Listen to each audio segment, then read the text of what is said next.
Hello guys, welcome back to the Siri channel. ಇವತ್ತು ಈ ವಿಡಿಯೋದಲ್ಲಿ 2 ಡೇಸ್ ಕ್ಲಿಪ್ಪಿಂಗ್ಸ್ನ ಹ್ಯಾಡ್ ಮಾಡಿದ್ದೀನಿ.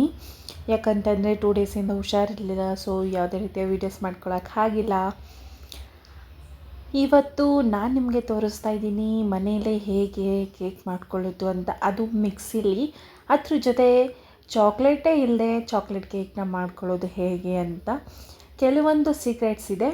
ಸೊ ಅದನ್ನು ನೀವು ತಿಳ್ಕೊಂಡ್ರೆ ಮನೆಯಲ್ಲೇ ಯಮ್ಮಿಯಾಗಿ ಟೇಸ್ಟಿಯಾಗಿರುವಂಥ ಕೇಕನ್ನು ಮಾಡ್ಕೋಬೋದು.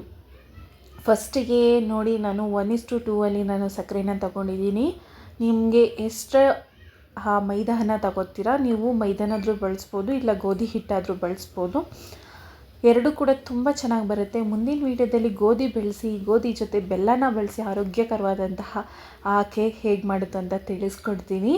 ಪ್ಲೀಸ್ ಸಬ್ಸ್ಕ್ರೈಬ್ ಮಾಡಿಕೊಂಡು ನೋಡಿ, ಆವಾಗ ನಾನು ಮಾಡೋ ಎಲ್ಲ ವೀಡಿಯೋಸು ಕೂಡ ನೋಟಿಫಿಕೇಷನ್ ನಿಮ್ಮ ಮೊದಲು ಬರುತ್ತೆ. ಸೊ ನಾನು ಇವಾಗ 1:2 ಅಲ್ಲಿ ಸಕ್ಕರೆ ಹಾಕಿದ್ದೀನಿ, ಅದಾದಮೇಲೆ ಮೊಸರು ಹಾಕಿದ್ದೀನಿ, ಅದರಲ್ಲಿ ಅರ್ಧ ಗ್ಲಾಸ್ ಹಾಲು ಹಾಕಿದ್ದೀನಿ, ಸ್ವಲ್ಪ ಮೊಟ್ಟೆನ ಹಾಕಿದ್ದೀನಿ. ಒಂದು ಆಪ್ಷನಲ್ ಮೊಟ್ಟೆ ಬೇಕಿದ್ರೆ ಹಾಕ್ಕೊಳ್ಳಿ, ಇಲ್ಲಾಂದರೆ ಸ್ಕಿಪ್ ಮಾಡ್ಕೋಬೋದು. ಅದಾದಮೇಲೆ 2 ಗ್ಲಾಸ್ ಮೈದಾನ ಹಾಕಿದ್ದೀನಿ. ವೆನಿಲಾ ಎಸೆನ್ಸ್ನ ಫ್ಲೇವರ್ಗೋಸ್ಕರ ಹಾಕೋತಾ ಇದ್ದೀನಿ. ನೀವು ಯಾವ ಫ್ಲೇವರ್ ಬೇಕೋ ಆ ಫ್ಲೇವರ್ ಹಾಕೋಬೋದು. ಸೊ ನಾನಿವತ್ತು ಈ ಕೇಕಿಗೆ ವೆನಿಲಾ ಎಸೆನ್ಸ್ ಹಾಕ್ಕೊತಾ ಇದ್ದೀನಿ. ನನಗೆ ಇಷ್ಟ ಆಗುತ್ತೆ, ನನ್ನ ಫ್ಯಾಮಿಲಿಗೂ ಕೂಡ ವೆನಿಲಾ ಎಸೆನ್ಸ್ ಇಷ್ಟ ಆಗುತ್ತೆ. ಅದಕ್ಕೋಸ್ಕರ ಇವಾಗ ನಾನು ಗ್ರೈಂಡ್ನ ಮಾಡ್ಕೋತೀನಿ. ಒಂದು ಒಳ್ಳೆ ಮಿಕ್ಸ್ ಆಗುತ್ತೆ. ಕೈಯಲ್ಲಿ ಮಾಡ್ಬೋದು, ಮಿಕ್ಸಿಲೂ ಮಾಡ್ಕೋಬೋದು. 2 ಥರ ತೋರಿಸ್ಕೊಡ್ತಾ ಇದ್ದೀನಿ. ಸೊ ಮುಂದಿನ ವೀಡಿಯೋದಲ್ಲಿ ಕೇಕ್ದು ಫುಲ್ ರೆಸಿಪಿ ನಾನು ಹಾಕ್ತೀನಿ. ಇವಾಗ ನೋಡಿ, ನಿಮಗೆ ಗೊತ್ತಾಗುತ್ತೆ ಎಷ್ಟು ಪ್ರಮಾಣದಲ್ಲಿ ಬೇಕು ಅಂತ. ದೋಸೆ ಹಿಟ್ಟಿನ ಪ್ರಮಾಣದಲ್ಲಿ ಇರಬೇಕು ನಾವು ಮಾಡೋ ಕೇಕ್ ಬ್ಯಾಟರ್. ಸೊ ಇವಾಗ ಸ್ವಲ್ಪ ಹಾಲು ಹಾಕ್ಕೊಂಡಿದ್ದೀನಿ, ಗಟ್ಟಿ ಅನ್ನಿಸ್ತಾ ಇತ್ತು. ಅದಕ್ಕೋಸ್ಕರ ಇವತ್ತು ನಾನು ಚಾಕ್ಲೇಟ್ ಕೇಕ್ಗೆ ಬಳಸ್ತಾ ಇದ್ದೀನಿ ಸನ್ರೈಸ್ ಅವ್ರದ್ದು ಇನ್ಸ್ಟೆಂಟ್ ಕಾಫಿ ಪೌಡರ್. ಸೊ ನೋಡ್ಬೋದು, ಕಲರ್ ಕೂಡ ಚೇಂಜ್ ಆಯಿತು, ಟೇಸ್ಟ್ ಕೂಡ ಚಾಕ್ಲೇಟ್ ಥರ ಅನಿಸುತ್ತೆ. ಚಾಕ್ಲೇಟ್ ಹಾಕ್ತೆ ನಾವು ಚಾಕ್ಲೇಟ್ ಕೇಕ್ನ ಹೇಗೆ ಮಾಡ್ಕೊಳ್ಳೋದು ಅಂತ ಗೊತ್ತಾಯ್ತಲ್ಲ. 5 ರೂಪೀಸ್ ಇನ್ಸ್ಟೆಂಟ್ ಕಾಫಿ ಪೌಡರ್ಸ್ ಇದ್ದರೆ ನೀವು ಆರಾಮ್ಸೆ ಮಾಡ್ಕೋಬೋದು. ಬ್ರೂ ಆದರೂ ಮಾಡ್ಕೊಳ್ಳಿ, ಯಾವುದಾದ್ರೂ ಮಾಡ್ಕೊಳ್ಳಿ, ಇನ್ಸ್ಟೆಂಟ್ ಕಾಫಿ ಪೌಡರಲ್ಲಿ ಮಾಡ್ಕೋಬೋದು. ತುಂಬ ಚೆನ್ನಾಗಿರುತ್ತೆ ಟೇಸ್ಟ್ ಕೂಡ. ಇವಾಗ ನೋಡಿ ನಾನು ಯಾವ ಥರ ಮಾಡಿದ್ದೀನಿ ಅಂತ. ಎಳೆ ಥರ ಬೀಳಬೇಕು ನಾವು ಸ್ಪೂನಲ್ಲಿ ಹಾಕಿದಾಗ. ಆ ಥರ ಬಂದರೆ ಕೇಕ್ದು ಬ್ಯಾಟರ್ ಕರೆಕ್ಟ್ ಆಗಿದೆ ಅಂತ ಅರ್ಥ. ತುಂಬ ಗಟ್ಟಿ ಆದರೂ ಚೆನ್ನಾಗಿ ಬರೋಲ್ಲ, ತುಂಬ ತೆಳು ಆದರೂ ಚೆನ್ನಾಗಿ ಬರೋಲ್ಲ. ಇವಾಗ ಒಂದು ಸಲ ನಾನು ಎಲ್ಲನೂ ಚೆನ್ನಾಗಿ ಗ್ರೈಂಡ್ ಮಾಡಿ ಮಿಕ್ಸ್ ಮಾಡೋ ಥರ ಅಷ್ಟೇ ಗ್ರೈಂಡ್ ಅಂತಂದರೆ. ಇವಾಗ ನಾನು ಸ್ಪಾಂಜು ಚೆನ್ನಾಗಿ ಬರಲಿ ಅಂತ ಕೇಕ್ ಜೆಲ್ನ ಹಾಕ್ಕೋತಾ ಇದ್ದೀನಿ. ಬೇಕಿಂಗ್ ಪೌಡರ್ ಜೊತೆಗೆ ಬೇಕಿಂಗ್ ಸೋಡಾನು ಕೂಡ ನಾನು ಹಾಕ್ಕೋತಾ ಇದ್ದೀನಿ. ಎಲ್ಲ ಒಂದೊಂದು ಚಿಟಿಕೆ ಹಾಕ್ಕೊಂಡ್ರೆ ಸಾಕಾಗುತ್ತೆ. ಇದು ಎಲ್ಲ ಅಂಗಡಿಗಳಲ್ಲೂ ಸಿಗುತ್ತೆ. ಇಲ್ಲ ಈ 3 ಇಲ್ಲ ಅಂದ್ರೂ ನೀವು ಜಸ್ಟ್ ಒಂದು 5 ರೂಪೀಸ್ ಈನೋ ಪ್ಯಾಕೆಟನ್ನು ಯೂಸ್ ಮಾಡಿದ್ರೆ ಕೇಕು ಚೆನ್ನಾಗಿ ಬರುತ್ತೆ.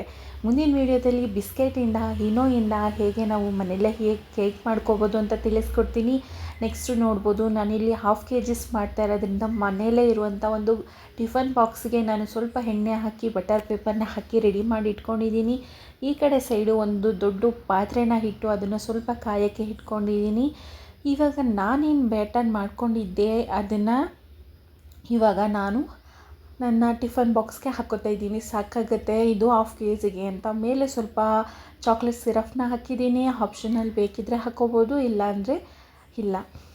ನೆಕ್ಸ್ಟ್ ಇವಾಗ ಇದನ್ನು ಹಾಕಿ ಮಿನಿಮಮ್ 35 to 40 ಮಿನಿಟ್ಸು ಕುಕ್ ಮಾಡಬೇಕಾಗತ್ತೆ. ನೀವು ಈ ಥರ ಏನಾದರೂ ತಪ್ಪಲೆಯಲ್ಲಿ ಇಟ್ಟು ಮಾಡ್ತೀರಾ ಅಂತ ಅಂದರೆ, ಕೆಳಗಡೆ ಒಂದು ಏನಾದರೂ ಇಟ್ಟು ಮಾಡ್ತೀರಾ ಅಂತ ಹೇಳಿದರೆ ಈ ಥರ ಮೆಥಡಲ್ಲಿ 40 ಮಿನಿಟ್ಸ್ ಬೇಕಾಗುತ್ತೆ. ಕುಕ್ಕರಲ್ಲಾದರೆ ನಿಮಗೆ 25 ಮಿನಿಟ್ಸಲ್ಲೇ ನಿಮಗೆ ಕೇಕ್ ರೆಡಿ ಆಗುತ್ತೆ. ನೋಡ್ಬೋದು ಸ್ಪಾಂಜ್ ಥರ ಎಷ್ಟು ಚೆನ್ನಾಗಿ ಬಂದಿದೆ ಅಂತ. ನಾನು ಪೂರ್ತಿ ವೀಡಿಯೋಸ್ ಮಾಡ್ಕೊಳ್ಳೋಕ್ಕಾಗಿಲ್ಲ ಗೈಸ್, ಯಾಕಂತಂದರೆ ಹುಷಾರಿರಲಿಲ್ಲ, ನನಗೆ ಅಷ್ಟು ಎನರ್ಜಿ ಇರಲಿಲ್ಲ. ಹಂಗಾದರೂ ಮಾಡಿದೆ, ಬಟ್ ಇರುವಂಥ ಕ್ಲಿಪ್ಪಿಂಗ್ಸ್ನ ಹ್ಯಾಡ್ ಮಾಡಿ ವೀಡಿಯೋಸ್ನ ಮಾಡ್ತಾಯಿದ್ದೀನಿ. ಮಳೆನೂ ತುಂಬ ಜೋರು ಬರ್ತಾಯಿತ್ತು, ಚೆನ್ನಾಗಿತ್ತು ವೆದರು ಕೂಡ. ಇದೇ ರೀತಿ ಸಪೋರ್ಟ್ ಮಾಡ್ತಾಯಿರಿ. ನಿಮ್ಮೆಲ್ಲರ ಸಪೋರ್ಟಿಂದ ಮನೆಯಲ್ಲೇ ಹೇಗೆ ನಾವು ಸಣ್ಣ ಬಿಸ್ನೆಸ್ಸನ್ನು ಸ್ಟಾರ್ಟ್ ಮಾಡೋದು ಬೇಕಿಂಗ್ದು ಅಂತ ನಾನು ಮುಂದಿನ ವೀಡಿಯೋಗಳಲ್ಲಿ ತಿಳಿಸ್ಕೊಡ್ತೀನಿ. ನಿಮ್ಮೆಲ್ಲರ ಸಪೋರ್ಟ್ ನನಗೆ ಇದೇ ರೀತಿ ಬೇಕು. ಪ್ಲೀಸ್ ಎಲ್ಲರೂ ಕೂಡ ಸಪೋರ್ಟ್ ಮಾಡ್ತೀರಾ ಅಂತ ನಂಬಿದ್ದೀನಿ. ಸಬ್ಸ್ಕ್ರೈಬ್ ಮಾಡ್ಕೊಳ್ಳಿ. ಹಾಗೆ ನನ್ನ ಎಲ್ಲ ವೀಡಿಯೋಸ್ನ ಕೂಡ ನೋಡಿ ಇಷ್ಟ ಆದರೆ ಕಮೆಂಟ್ ಮಾಡಿ ತಿಳಿಸಿ. ಮತ್ತು ನಿಮಗೆ ಯಾವ ಥರ ವೀಡಿಯೋಸ್ ಬೇಕು ಅದನ್ನು ಕೂಡ ತಿಳಿಸ್ಕೊಡಿ. ಮತ್ತು ನನ್ನಲ್ಲಿ ಏನಾದರೂ ಚೇಂಜಸ್ ಮಾಡ್ಕೋಬೇಕು ಅಂದರೆ ಅದನ್ನು ಕೂಡ ತಿಳಿಸ್ಕೊಡಿ. ನಾನು ಎರಡನ್ನೂ ಕೂಡ ತಗೊತೀನಿ. ಮಳೆಯಲ್ಲಿ ಸ್ವಲ್ಪ ಹಾಗೆ ಟೈಮ್ ಸ್ಪೆಂಡ್ ಮಾಡಿದೆ. ಅದಾದಮೇಲೆ ಯಾಕೋ ಮೂಡ್ ಚೆನ್ನಾಗಿರಲಿಲ್ಲ ನನ್ನದು. ಸೊ ಹಾಗಾಗಿ ದೇವಸ್ಥಾನಕ್ಕಾದರೂ ಹೋಗಿ ಬರೋಣ ಶುಕ್ರವಾರ ಅಂತ ಹೇಳಿಬಿಟ್ಟು ದೇವಸ್ಥಾನಕ್ಕೆ ಬಂದಿರುವಂಥದ್ದು. ಇದು ದುರ್ಗಾ ಪರಮೇಶ್ವರಿ ಟೆಂಪಲ್ಲು, ನನ್ನ ಫೇವ್ರೇಟ್ ಅಂತ ಹೇಳ್ಬೋದು. ನನ್ನ ಲಾಗ್ ನೋಡಿದರೆ ತುಂಬ ಸಲ ನಾನು ಈ ಟೆಂಪಲ್ಗೆ ಹೋಗ್ತಾ ಇರ್ತೀನಿ. ಮಳೆ ನಿಂತಾದ್ಮೇಲೆ ಹೋದ್ವಿ. ವೆದರ್ ಅಂತೂ ತುಂಬ ಚೆನ್ನಾಗಿತ್ತು ಗೈಸ್. ತಣ್ಣನೆ ಗಾಳಿ, ಈ ಥರ ನೋಡಿ ಎಷ್ಟು ದಿನ ಆಗಿಬಿಟ್ಟಿತ್ತು ಅಂತ ಅನ್ನಿಸ್ತಾ ಇತ್ತು. ಅಲ್ಲೇ ನಿಂಬೆಹಣ್ಣು ಆರತಿಯನ್ನು ತಗೊಂಡೆ. ಇದಂತೂ ರೆಗ್ಯುಲರ್, ನಾನು ಯಾವತ್ತೂ ಮಿಸ್ ಮಾಡಲ್ಲ. ದೇವಸ್ಥಾನಕ್ಕೆ ಹೋಗಿ ಬಂದರೆ ಏನೋ ಒಂದು ಪಾಸಿಟಿವ್ ಎನರ್ಜಿ ಸಿಗುತ್ತೆ ಅಂತ ನನಗೆ ಕೆಲವೊಂದು ಸಲ ಆ ಥರ ಅನ್ನಿಸ್ದಾಗ ನಾನು ದೇವಸ್ಥಾನಕ್ಕೆ ಹೋಗಿ ಬರ್ತೀನಿ. ನನ್ನಲ್ಲೇ ನನಗೆ ಬದಲಾವಣೆ ಗೊತ್ತಾಗುತ್ತೆ. ನಾನು ಫುಲ್ ಡೇ ಆ್ಯಕ್ಟಿವ್ ಆಗಿರಬೇಕು ಅಂತ ಅನ್ಕೋತೀನಿ. ಫುಲ್ ಡೇ ಆ್ಯಕ್ಟಿವ್ ಆಗಿರೋಕ್ಕೆ ಏನಾದರೂ ಒಂದು ಹೊಸದು ಕಲಿಯೋದು, ಇಲ್ಲ ಹೊಸದಾಗಿ ಏನಾದರೂ ಟ್ರೈ ಮಾಡೋದು, ಆ ಥರನ ಮಾಡ್ತೀನಿ. ನಾನು ಟೈಮ್ನ ವೇಸ್ಟ್ ಮಾಡೋಕ್ಕೆ ಹೋಗಲ್ಲ. ಆದರೆ ನನಗೆ 2 ಡೇಸಿಂದ ಯಾಕೋ ತುಂಬ ಲೇಝಿ ಫೀಲ್ ಆಗ್ತಾಯಿತ್ತು. ಯಾವುದ್ರ ಮೇಲೂ ಇಂಟ್ರೆಸ್ಟ್ ಇರ್ತಾ ಇರಲಿಲ್ಲ. ಸೊ ಅದಕ್ಕೆ ಹೋಗಿ ಬರೋಣ ಅಂತ ಹೋಗಿ ಅಲ್ಲೇ ದೀಪನ ಹಚ್ಚಿ ಪೂಜೆನ ಮಾಡಿ ಕೇಳ್ಕೊಂಡಿರೋವಂಥದ್ದು.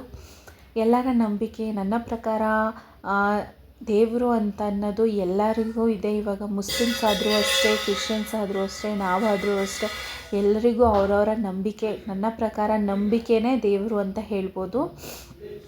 ಸೊ ಪೂಜೆ ಎಲ್ಲ ಆದಮೇಲೆ ಇವಾಗ ಅಲ್ಲೇ ಸ್ವಲ್ಪ ಹೊತ್ತು ಕೂತು ಒಂದಷ್ಟು ಸಮಯನ ಕಳೆದೆ ಅಂತ ಹೇಳ್ಬೋದು. ಅಲ್ಲಿಂದ ನೆಕ್ಸ್ಟು ಹೋಗಬೇಕಾದ್ರೇ ನಾವು ದೋಸೆನ ತಿಂದ್ಕೊಂಡು ಹೋದ್ವಿ ಮನೆಗೆ. ಯಾಕಂದರೆ ಅಡುಗೆ ಏನೂ ಮಾಡಿರಲಿಲ್ಲ, ಆಲ್ರೆಡಿ ಟೈಮ್ ಆಗಿತ್ತು. ಇವತ್ತು ಶುಕ್ರವಾರ ಆಗಿರೋದ್ರಿಂದ ತುಂಬ ರಶ್ ಕೂಡ ಇತ್ತು ದೇವಸ್ಥಾನ. ಹಾಗಾಗಿ ಮನೆಗೆ ಹೋಗಿ ಮಾಡೋದು ಇನ್ನೂ ತುಂಬ ಲೇಟ್ ಆಗುತ್ತೆ ಅಂತ ಹೇಳಿಬಿಟ್ಟು ಅಲ್ಲೇ ಒಂದು ದೋಸೆ ಪಾಯಿಂಟಲ್ಲಿ ದೋಸೆ ತಿಂದ್ಕೊಂಡು ಹೋದ್ವಿ. ಚಳಿಗೆ ಮಳೆಗೆ ತುಂಬ ಚೆನ್ನಾಗಿ ಇತ್ತು ಅಂತ ಹೇಳ್ಬೋದು ದೋಸೆ. ನೆಕ್ಸ್ಟ್ ವೀಡಿಯೋದಲ್ಲಿ ನಿಮಗೆ ಶೇರ್ ಮಾಡ್ಕೋತೀನಿ ಹೋದರೆ. ನನ್ನ ಮಗನೂ ಅಷ್ಟೇ, ಅವನಿಗೆ ದೇವರು ಅಂದರೆ ಅದೇನು ಭಕ್ತಿ ಅಂತ ಗೊತ್ತಿಲ್ಲ, ತುಂಬಾ ಭಕ್ತಿ. ಕೈ ಮುಕ್ಕೊಂಡು ದೇವ್ರನ್ನ ಬೇಡ್ಕೊತಾ ಇದ್ದ. ಇವಾಗ ದೇವಸ್ಥಾನದಿಂದ ಹೊರಡ್ತಾ ಇದ್ದೀವಿ. ಮಳೆ ಕೂಡ ಬರ್ತಾ ಇತ್ತು. ಸೊ ಹಾಗಾಗಿ ಮಳೆಯಲ್ಲಿ ಐಸ್ ಕ್ರೀಮ್ ತಿನ್ನೋಣ ಅಂತ ಅಂದ್ಕೊಂಡೆ. ಸೊ ಹಾಗಾಗಿ ಇವಾಗ ಐಸ್ ಕ್ರೀಮ್ ತಿನ್ನೋಕ್ಕೆ ಹೋಗ್ತಾ ಇದ್ದೀವಿ. ಅಂದೇ ಹೋಗಬೇಕಾದ್ರೆ ಅಲ್ಲೇ ನಂದಿನಿ ಪಾರ್ಲರ್ ಇತ್ತು, ಅಲ್ಲಿ ಹೋಗಿ ತಗೊಳ್ಳೋಣ ಅಂತ ಅಂದ್ಕೊಂಡ್ವಿ. ನೋಡ್ಬೋದು ತುಂಬ ಮಳೆ ಆಗಿದೆ ಗಾಯ್ಸ್. ಎಷ್ಟು ಮಳೆ ಅಂದರೆ ತುಂಬ ಮಳೆ. ಯಾರಿಗೆಲ್ಲ ಮಳೆಯಲ್ಲಿ ಐಸ್ ಕ್ರೀಮ್ ತಿನ್ನೋಕ್ಕೆ ಇಷ್ಟ ಹೇಳಿ? ನನಗಂತೂ ತುಂಬ ಇಷ್ಟ. ಚಿಕ್ಕವಳಿರ್ಬೇಕಿಂದನೂ ಹಂಗೇ. ನಾನು ಸ್ಕೂಲ್ ಟೈಮಲ್ಲೆಲ್ಲ ನನಗೆ ಮೆಮೊರೀಸ್ ಇರೋದಂತಂದರೆ, ಸ್ಕೂಲ್ ಮುಗಿಸ್ಕೊಂಡು ಹೋಗ್ಬೇಕಾದ್ರೆ ಮಳೆ ಬಂತು ಅಂದರೆ ಫುಲ್ ಮಳೆಯಲ್ಲೇ ನೆನ್ಕೊಂಡು ಐಸ್ ಕ್ರೀಮ್ ತಿನ್ಕೊಂತ ಮನೆಗೆ ಹೋಗ್ತಾಯಿದ್ದೆ ನಾನು. ನನಗೇನು ಆಗ್ತಾ ಇರಲಿಲ್ಲ. ಫೈನಲಿ ನೋಡ್ಬೋದು ನಂದಿನಿ ಐಸ್ ಕ್ರೀಮ್, ಇದು ಇಷ್ಟ ಆಗುತ್ತೆ ನನಗೆ. ಸೊ ನನ್ನ ಮಗ ಇಬ್ಬರು, ಅವನು ಬೈಟ್ಸ್ ತೊಗೊಂಡ, ನಾನು ಐಸ್ ಕ್ರೀಮ್ ತೊಗೊಂಡು ಮಳೆಯಲ್ಲಿ ತಿಂತಾ ಇದ್ದೆ. ನಮ್ಮ ಮನೆಯವ್ರು ಹೇಳ್ತಾಯಿದ್ರು, ನಿಂಗೇನೇ ಈ ಥರ ಹುಚ್ಚುಚ್ಚು ಆಸೆಗಳು ಅಂತ. ಗಾಯ್ಸ್, ಯಾರಿಗೆಲ್ಲ ಈ ಥರ ಮಳೆಯಲ್ಲಿ ಐಸ್ ಕ್ರೀಮ್ ತಿನ್ನೋಕ್ಕೆ ಇಷ್ಟ ಅಂತ ಹೇಳಿ, ನನಗೂ ಗೊತ್ತಾಗುತ್ತೆ. ಸೊ ನನ್ನ ಮಗನೂ ನೋಡ್ತಾ ಇದ್ದ. ಇವಾಗ ಅವ್ನಿಗೆ ಗೊತ್ತಾಗ್ಬಿಟ್ಟಿದೆ ವೀಡಿಯೋ ಮಾಡ್ತಾರೆ, ಹಾಯ್ ಹೇಳಬೇಕು, ತೋರಿಸ್ಬೇಕು ಅಂತ. ಸೊ ನಾನು ಹೇಳಿದೆ, ಅವನೇ ತೋರಿಸ್ತಾ ಇದ್ದ, ಹಾಯ್ ಮಾಡ್ತಾಯಿದ್ದ. ನನಗೆ ಮಕ್ಕಳು ಎಷ್ಟು ಬೇಗ ನೋಡಿ ಕಲ್ತ್ಕೊಂಡ್ಬಿಡ್ತಾರೆ ಅಲ್ವಾ. ಇವಾಗ ಐಸ್ ಕ್ರೀಮ್ ತಿನ್ಕೊಂತ ಮನೆಗೆ ಹೋಗ್ತಾ ಇದ್ದೀನಿ. ತುಂಬ ಚೆನ್ನಾಗಿತ್ತು, ಹೆಮ್ಮೆಯಾಗಿ. ನನ್ನ ಫೇಸ್ನ ನಾನೇ ನೋಡ್ಕೊತಾ ಇದ್ದೆ ಸೆಲ್ಫಿ ಕ್ಯಾಮ್ರಾದಲ್ಲಿ, ಡಲ್ ಅನ್ನಿಸ್ತಿದೆ ಅಲ್ಲ ಅಂತ.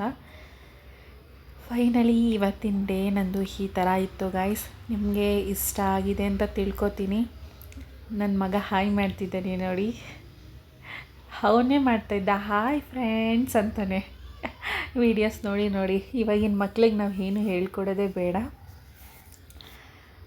ಓಕೆ ಗಾಯ್ಸ್, ನಾನು ಮನೆಗೆ ಹೊರಡ್ತಾ ಇದ್ದೀನಿ. Bye bye, see you the next vlog. Thanks for watching.